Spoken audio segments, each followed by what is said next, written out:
या गुप्त साम्राज्य। ठीक है, तो सबसे पहले इसमें सोर्सेस, किन किन सोर्स से या स्रोत से हमें पता चला है। सबसे पहले सोर्सेस, तो देखो एक एक बुक है देवी चंद्रगुप्तम, देवी चंद्रगुप्तम और मुद्रा राक्षस, ये किसने लिखी है? विशाखादत्त ने। ठीक है, तो ये दोनों बुक लिखो, देवी चंद्रगुप्तम फर्स्ट है,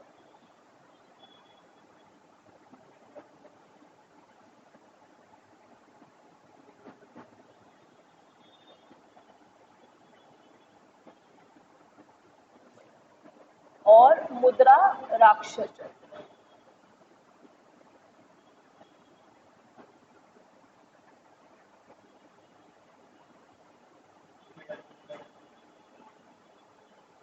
टेढ़ा नहीं हो गया ये?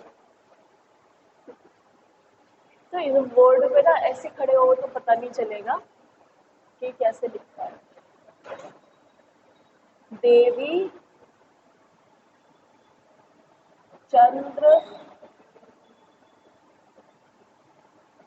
गुप्तम एवं मुद्रा राक्षस।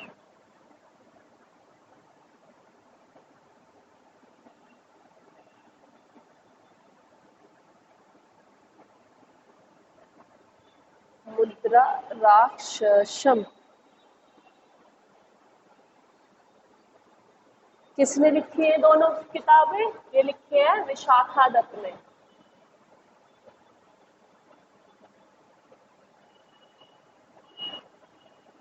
विशाखादत्त, देवी चंद्रगुप्तम और मुद्रा राक्षसम जो बुक लिखी है ये विशाखादत्त ने लिखी है, और ये गुप्त साम्राज्य के बारे में, दोनों किताबें गुप्त साम्राज्य के बारे में हमें इंफॉर्मेशन प्रोवाइड कराती हैं कि गुप्त साम्राज्य कैसे राइज हुआ था या उसका उदय कैसे हुआ था, या उदय गुप्त साम्राज्य का उदय किसके बारे में बताती है? गुप्त साम्राज्य के उदय के बारे में।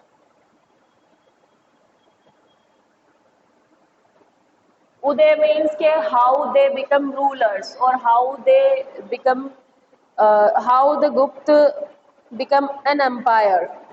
ठीक है, ये किस तरह से एक एम्पायर बना वो।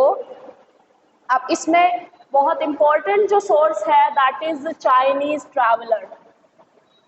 ठीक है, चाइनीज ट्रैवलर, तुमको पता है ये दो चाइनीज ट्रैवलर मेनली हमारे इंडिया आए थे, कौन कौन से?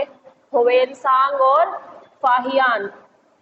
और जो उसमें फाहियान था वो, मतलब हम तो अपनी लैंग्वेज में उसे फाहियान ही बोलेंगे, जो चाइनीज है वो उसका प्रोनाउंसिएशन चाइना में कुछ अलग होता है। ठीक है, तो हमें चाइनीज तो बोलनी नहीं है ना, उसमें हमें महारत हासिल करनी है, तो जो हमारा नाम हमने उसको रखा है वही नाम लेंगे। उसका नाम जो हमारी लैंग्वेज में उसे बोलते थे वो था फाहियान।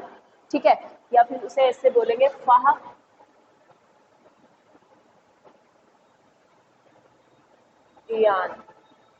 फाहियान, तो चाइनीज ट्रैवलर फाहियान जो है ये भारत आया था, और किसके शासन में आया था ये? चंद्रगुप्त सेकंड के, जिसे हम चंद्रगुप्त विक्रमादित्य अभी कहते हैं, ये उसके शासन में भारत आया था, जिसे चंद्रगुप्त सेकंड कह देते हैं। ठीक है, क्योंकि राजा महाराजाओं के जो नाम है बेटा वो उनके जो पूर्वज होते हैं उनके नाम पे रखे जाते थे। ठीक है, जैसे कि अभी तुम लोग इसको देख रहे हो, चार्ल्स विलियम जो इंग्लिश शासक है, तो William third, William fourth, Charles third, Charles fourth, इस तरह से इनका नामकरण होता है। ठीक है, ओरिजिनल इनका नाम जो होता है वो जो परिवार ने दिया वो अलग रहता है, लेकिन जब ये राजगद्दी पे बैठते हैं थ्रोन पे तो तब इनका नाम उनके पेरेंट के हिसाब से रखा जाता है। ठीक है, तो ऐसे ही चंद्रगुप्त सेकंड का नाम था चंद्रगुप्त विक्रमादित्य, और इनको चंद्रगुप्त सेकंड भी कहते थे, और इन्हीं के रेन में जो है फाहियान भारत आया था। ठीक है, अब फाहियान की जो विजिट है उसमें उसने उस समय की जो उसने अपनी बुक में लिखा है, तो उसने यहाँ की सोशियो इकोनॉमिक कंडीशन कैसी थी, सामाजिक और आर्थिक कंडीशन कैसी थी, सोशियो इकोनॉमिक कंडीशन, ठीक है, रिलीजियस, ये कंडीशन कैसी थी उसके रेन में चंद्रगुप्त के, तो उसने ये सारी चीजें अपनी उसमें बताई है, ठीक है। Apart from it, in sources के अलावा हमारे पास बेटा कुछ इंस्क्रिप्शंस हैं, जैसे कि सबसे पहले हम बात करेंगे इंस्क्रिप्शंस की। इंस्क्रिप्शंस हम पहले भी बात कर चुके हैं।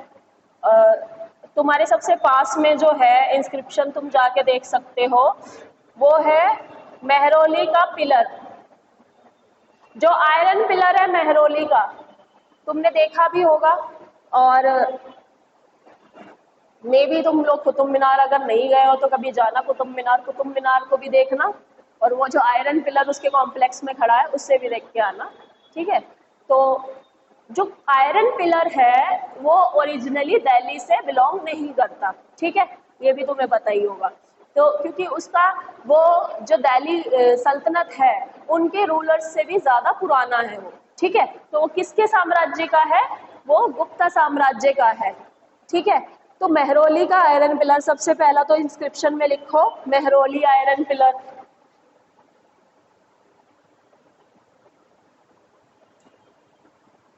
मेहरौली आयरन पिलर, ठीक है।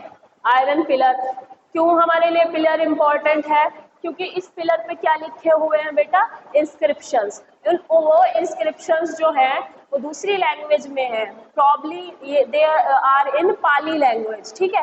पाली लैंग्वेज हम पढ़ नहीं सकते हैं, हम डेसिफर नहीं कर सकते, स्कॉलर्स ने उसको डेसिफर किया हुआ है, उस पर क्या लिखा हुआ है उसके बारे में भी पता है।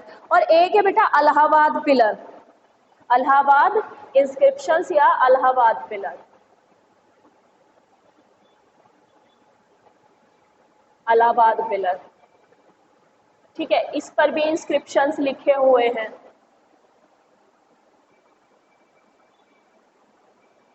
ठीक है। अब जो ये है मेहरौली का आयरन पिलर, ये तो हमें इंफॉर्मेशन देता है चंद्रगुप्त फर्स्ट के बारे में, चंद्रगुप्त फर्स्ट जो रूलर रहे हैं गुप्ता साम्राज्य के उनके बारे में, ठीक है, चंद्रगुप्त फर्स्ट। और जो इलाहाबाद पिलर है ये समुद्रगुप्त के बारे में इंफॉर्मेशन देता है। Samudragupta was a great ruler in गुप्त साम्राज्य, गुप्त साम्राज्य में जो सबसे महान राजा थे वो समुद्रगुप्त माने जाते हैं, जिन्होंने अपना राज्य काफी आगे तक कॉन्क्वेस्ट करके बढ़ा लिया था, ठीक है। तो फर्स्ट के बारे में, चंद्रगुप्त के बारे में पता चलता मेहरौली आयरन पिलर से, और इलाहाबाद पिलर से समुद्रगुप्त के बारे में इंफॉर्मेशन मिलती है, ठीक है। और एक और चीज देखो, कुतुब मीनार के बारे में एक और बात है जो तुम्हें पता होनी चाहिए कि जो कुतुब मीनार है ओनली दैट इज ओरिजिनल, जो कुतुब मीनार है मेहरौली कॉम्प्लेक्स में सिर्फ वो वहाँ का ओरिजिनल स्ट्रक्चर है जो कि वहाँ बनाया गया है, बट बाकी जो चीजें हैं वो कहीं और से लाई गई हैं। जैसे कि फॉर इंस्टेंस उन्होंने किसी राज्य पे हमला किया होगा, उस समय जो सुल्तान रहे होंगे, राजा रहे होंगे, उन्होंने किसी राज्य पे हमला किया होगा, उस हमले में फिर वहां से उन्होंने जो चीजें बटोरी, लूटी, जिसे कहते हैं कि हमला ही करते हैं, तो पहले तो ऐसे ही होता था, पहले डिप्लोमेटिक चीजें नहीं थी, लूटपाट ज्यादा थी, ठीक है। तो फिर वो वहीं से मेहरौली का आयरन पिलर भी वो कहीं से कॉन्क्वेस्ट में भी लेकर आए थे, और उन्हें वो पीस ऑफ आर्ट अच्छा लगा, तो उन्होंने वो मेहरौली उसमें कॉम्प्लेक्स में, कुतुब कॉम्प्लेक्स में लगा दिया। ओरिजिनली वो पिलर वहाँ का नहीं था और आयरन का बना हुआ था, अट्रैक्शन था उसमें, तो उन्होंने वो वहाँ लगा लिया। बाकी और एक और चीज़ है इसमें, नॉट टू बी ऑफेंडेड, सिर्फ इसे ऐसे लो जैसे अपने कल्चर को या अपने हेरिटेज को लिया जाता है, इट्स नॉट लाइक दैट, सभी करते थे, सिर्फ एक राजा ने नहीं किया था, वो सभी राजा आपस में हमला करते थे और जो लूट का सामान होता था उसे अपने राज्य में ले जाते थे, तो इसमें कुछ ऑफेंड होने की कोई बात नहीं है। तो वहाँ पे जो स्ट्रक्चर बने हुए हैं, जो स्ट्रक्चर बने हुए हैं वहाँ पे लिखा हुआ भी है कि वो जो स्ट्रक्चर है कुछ डिफरेंट डिफरेंट जगहों पर से लाकर वहाँ पर लगाए हुए हैं। देखना तुम, जो कुतुब मीनार का स्टोन है, जो रेड सैंड स्टोन है कुतुब मीनार का, वो अलग है और जो बाकी का स्ट्रक्चर है वो अलग है। देखा है कभी मूवी में, देखा है कुतुब मीनार का? कभी नहीं देखा, जाके देखना। वो पत्थर तुम्हें अलग दिखाई देंगे, देखते ही समझ जाओगे कि ये अलग है और कुतुब मीनार का स्ट्रक्चर अलग है। वो बिल्कुल सेम, वो अलग है पत्थर, वो पत्थर अलग है और वो अलग है। हाँ, रियल जो है, जो बनाई है बिल्डिंग रियल, वो कुतुब मीनार है। बाकी जो वहां पे लाए गए हैं वो किसी और स्ट्रक्चर को तोड़ के वहां पे चीजें लाई गई हैं। ठीक है, तो ये ऐसे है, ये याद रखना, मेहरौली का आयरन स्तंभ। और ये अब इसमें बेटा एक और चीज है, अशोका का जो पिलर है,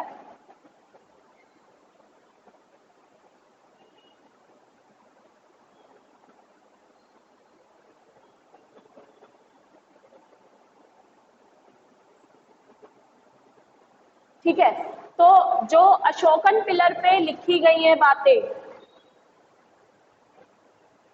वो बेसिकली संस्कृत में या नागरी लिपि में है। ठीक है, इसी से डेवलपमेंट हुआ है हमारी हिंदी का या हमारी देवनागरी लिपि का। ठीक है, तो जो अशोकन पिलर पे कुछ चीजें लिखी हुई हैं वो है संस्कृत में या नागरी लिपि में, नागरी स्क्रिप्ट। ठीक है, जो अब आगे चल के उसमें डेवलपमेंट हुए और देवनागरी स्क्रिप्ट बन गई। कभी तुमने पुरानी वो देखी है राइटिंग किसी की, पुरानी किताबें, वो जो हम ए बनाते हैं ना, ऐसे अनार, वो ऐसे नहीं लिखते थे, उनका अलग होता था, बहुत डिफरेंट सा होता था। हाँ, तो पुरानी कभी तुम कभी लिपि पुरानी देखना, तो ऐसे धीरे धीरे डेवलपमेंट हुआ है।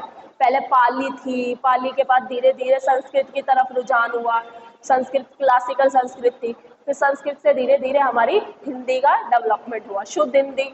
ठीक है, और जो जो हिंदी है दैट इज शुद्ध हिंदी इज हिंदी, बट बाकी जो है अब तो मिक्सचर हो गया है, उसमें अरबी, उर्दू, फारसी, तुर्की, सब तरह के वर्ड है और इंग्लिश के भी। ठीक है,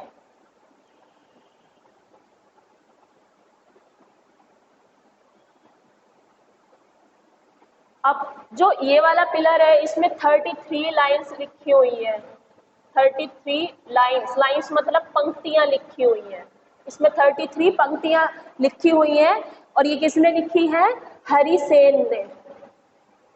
ठीक है, ये हरिसेन द्वारा लिखी गई है 33 लाइंस। और ये समुद्रगुप्त किसके बारे में बताती है? समुद्रगुप्त के बारे में, कि उसने किस तरह से अपनी नॉर्थ इंडिया की मिलिट्री कैंपेन की, मतलब नॉर्थ इंडिया पे किस तरह से विजय प्राप्त की वहाँ के राज्यों पे, और डेक्कन में उसने कौन कौन सी जगहें जीती और वहाँ के रूलर्स के साथ उसके कैसे संबंध थे, उस समय उस राजा के कैसे संबंध थे। ठीक है, और ये भी याद रखना कि गुप्त साम्राज्य को भारत के इतिहास में स्वर्ण युग कहा जाता है, क्योंकि गुप्त साम्राज्य में हमारा जो ट्रेड था, हमारी जो कंट्री थी वो बहुत फ्लोरिश थी, और हमारी कंट्री उस समय गुप्त साम्राज्य को, जो ये जो पीरियड था गुप्त काल को, स्वर्ण काल भी कहा जाता है या स्वर्ण युग भी कहा जाता है। ठीक है, अब इसमें जो पहले राजा थे वो थे चंद्रगुप्त फर्स्ट। तो पहले बस एक बार इसका रिकैप ले ले, फिर हम चंद्रगुप्त फर्स्ट की तरफ चलते हैं। सोर्सेज देवी चंद्रगुप्तम और मुद्रा राक्षसम, ये दो किताबें थी जो विशाखा दत्त ने लिखी है। ठीक है, जो गुप्त साम्राज्य के उदय के बारे में बताती है, या कैसे गुप्त साम्राज्य राइज हुआ, किस तरह से बना, किस तरह से उसका फॉर्मेशन कैसे हुआ, ये उसके बारे में बताता है। एक चाइनीज ट्रैवलर आए थे, दैट इज फाहियान। फाहियान किसके रूल में आए थे? चंद्रगुप्त सेकंड के, और ये उनके आर्थिक, सामाजिक और रिलीजियस जो धार्मिक लाइफ है, धार्मिक जीवन है, उसके बारे में, उस टाइम के बारे में वो बताते हैं फाहियान। ठीक है। फिर इंस्क्रिप्शन है कुछ, मेहरौली आयरन पिलर है जो चंद्रगुप्त फर्स्ट के टाइम पे कार्व किया गया था। ये हमें पता कैसे चला कि ये चंद्रगुप्त फर्स्ट के टाइम पे हुआ है, क्योंकि मेहरौली पिलर पे कुछ कुछ लिखा हुआ है। जब भी जाओ ध्यान से देखना, वहां कुछ लिखा हुआ है, ठीक है। हाँ, और एक और उसके बारे में खास बात यह है कि अभी तक भी मेहरौली जो आयरन पिलर है उस पर जंग नहीं लगा, जंग रस्ट नहीं है, इट इज रस्ट फ्री। तो उस समय उन लोगों को, उस समय जो रहते थे, इतनी टेक्नोलॉजी भी ना हो करके भी उनको ये पता था कि इसे जंग से फ्री कैसे करना है। तो वो आयरन में उन्होंने कुछ ऐसी चीजें मिक्स की हुई है जिससे कि अभी तक उस पर जंग नहीं लगा है। नहीं तो तुम देखो चंद्रगुप्त फर्स्ट की ही बात कर लो, तो जो चंद्रगुप्त फर्स्ट है इन्होंने 320 से सन 330 तक राज किया है। तो देखो कितना पुराना है, कितने साल हो गए होंगे, ठीक है। इतने साल बाद भी अभी उस पर जंग नहीं लगा। अभी कल कोई तुम कोई लोहे की चीज ले आओ, 4-5 दिन बाद उसे खुले में ऐसे ही छोड़ दो, जंग लग जाएगा। ये इतने साल बाद भी रस्ट फ्री है, ठीक है। अभी भी इस पे मेहरौली आयरन पिलर पे जंग नहीं लगा। तो Mehrauli iron pillar Chandragupta first के टाइम में कार्य हुआ था और इलाहाबाद पिलर समुद्रगुप्त के टाइम पर। और ये जो पिलर है ये अशोकन पिलर को क्या करते हैं, एक तरह से रिजेंबल करते हैं। और ये जो पिलर है इन पे संस्कृत नागरी स्क्रिप्ट में लिखा हुआ है और 33 लाइंस जो है वो हरिसेन द्वारा इसमें लिखी गई है, ठीक है। यहाँ तक समझ आया। और ये भी याद रखना, गुप्त साम्राज्य को या गुप्त काल को स्वर्ण काल भी कहा जाता है, क्योंकि उस समय ये राज्य बहुत फ्लोरिशिंग था, ठीक है। जो जितना भी राज्य गुप्त के अंडर में आता था, ठीक है। तो आज थोड़ी सी बात सिर्फ इसके फर्स्ट रूलर के बारे में ही हो पाएगी कि कौन इसके फर्स्ट रूलर थे। और इससे बहुत अच्छे अच्छे क्वेश्चन आते हैं बेटा। देखो जो देवी चंद्र ये लिखवाया है, अभी क्या नाम था इसका मैं भूल गई, देवी चंद्रगुप्तम और मुद्रा राक्षसम। तो ये पूछ लेंगे कि देवी चंद्रगुप्तम या मुद्रा राक्षस किताबें किसने लिखी है। या फिर ऐसे क्वेश्चन आ जाता है कि जो चंद्रगुप्त मेहरौली का आयरन पिलर है वो किससे संबंधित है या वो किसके राज्य में बना था। तो चंद्रगुप्त फर्स्ट के। और अशोका ये जो इलाहाबाद पिलर है ये किसके राज्य में बना था, समुद्रगुप्त के। तो ऐसे ऐसे क्वेश्चन आ जाते हैं, ठीक है। और उसमें किस काल को, भारतीय इतिहास के किस काल को स्वर्ण काल भी कहा जाता है, तो गुप्त काल को स्वर्ण काल भी कहा जाता है। तो ये याद रखना। अब इसके पहले रूलर के बारे में बात कर लेते हैं थोड़ी सी, फिर हम इसे बाद में भी कंटिन्यू करेंगे, दैट इज चंद्रगुप्त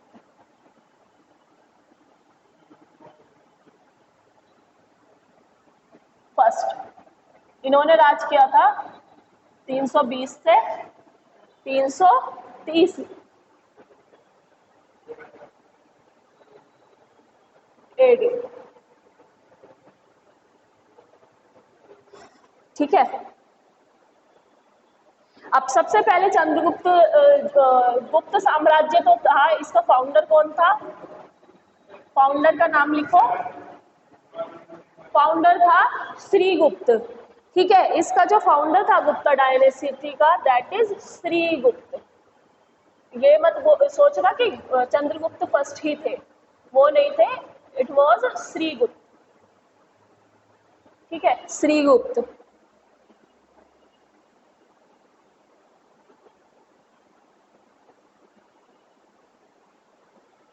और he was succeeded by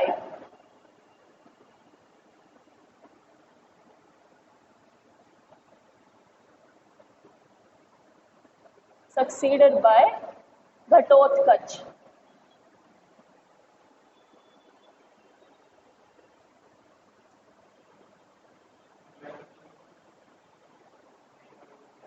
Ghatotkacha,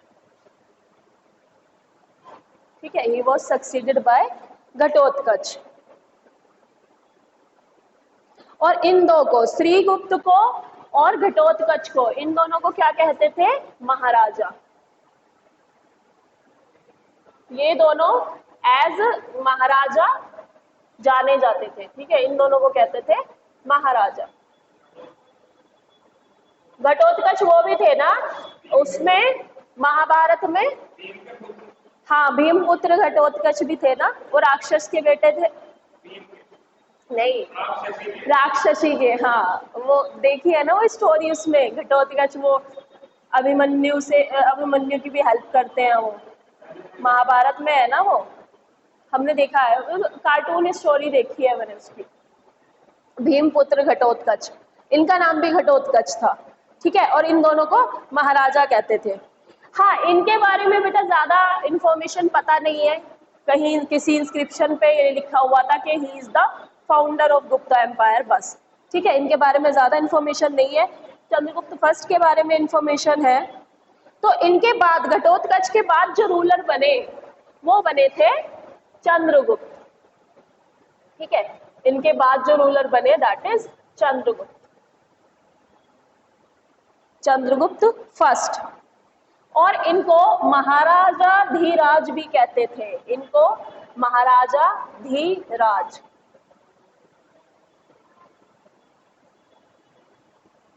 महाराजा धीराज, ठीक है। महाराजा धीराज का किंग मतलब का मतलब होता है राजाओं के राजा, the great kings of the kings, मतलब राजाओं के भी महान राजा, ठीक है। अब इनको महाराजा धीराज ऐसे ही नहीं कहते थे कि इन्होंने अपने आप अपना नाम रख लिया, क्योंकि इन्होंने बहुत आगे तक अपना साम्राज्य बढ़ाया था और बहुत आगे तक जो राज्य थे वो जीते थे, ठीक है, उनको अपने राज्य में सम्मिलित किया था, इसलिए इनको महाराजा धीराज की उपाधि दी गई थी, ठीक है। और इनकी लिच्छवीज के साथ मैट्रिमोनियल अलायंस भी थी, लिच्छवीज के साथ, ठीक है, लिच्छवी भी किंग थे, उनके साथ इनकी मैट्रिमोनियल अलायंस थी। और लिच्छवीज में एक थी उनकी राजकुमारी कुमारा देवी, ठीक है, कुमारा देवी। तो he married to Chandragupta, married to Kumara Devi. और ये चंद्रगुप्त बेटा मौर्य वाले नहीं है, ये भी पता होना चाहिए, ये गुप्ता वाले हैं, ठीक है, ये चंद्रगुप्त मौर्य नहीं है, चंद्रगुप्त गुप्ता वाले हैं, गुप्त साम्राज्य वाले। तो इन्होंने कुमारा देवी से शादी की थी। और ये पता ही है कि मेहरौली के आयरन पिलर में इनके बारे में लिखा हुआ है कि इन्होंने कहाँ कहाँ तक जीता था, कौन कौन से राज्य जीते थे। और इनका जो राज्य है एक्सेशन 320 में ये राजगद्दी पे बैठे थे, मतलब सिंहासन पर, और 330 तक इन्होंने राज्य किया था, ठीक है, इनके बारे में इतनी है इंफॉर्मेशन। हाँ, नेक्स्ट में हम समुद्रगुप्त के बारे में पढ़ेंगे और समुद्रगुप्त ने कहाँ तक अपनी एक्सपेंशन की थी राज्य की, वो भी पढ़ेंगे।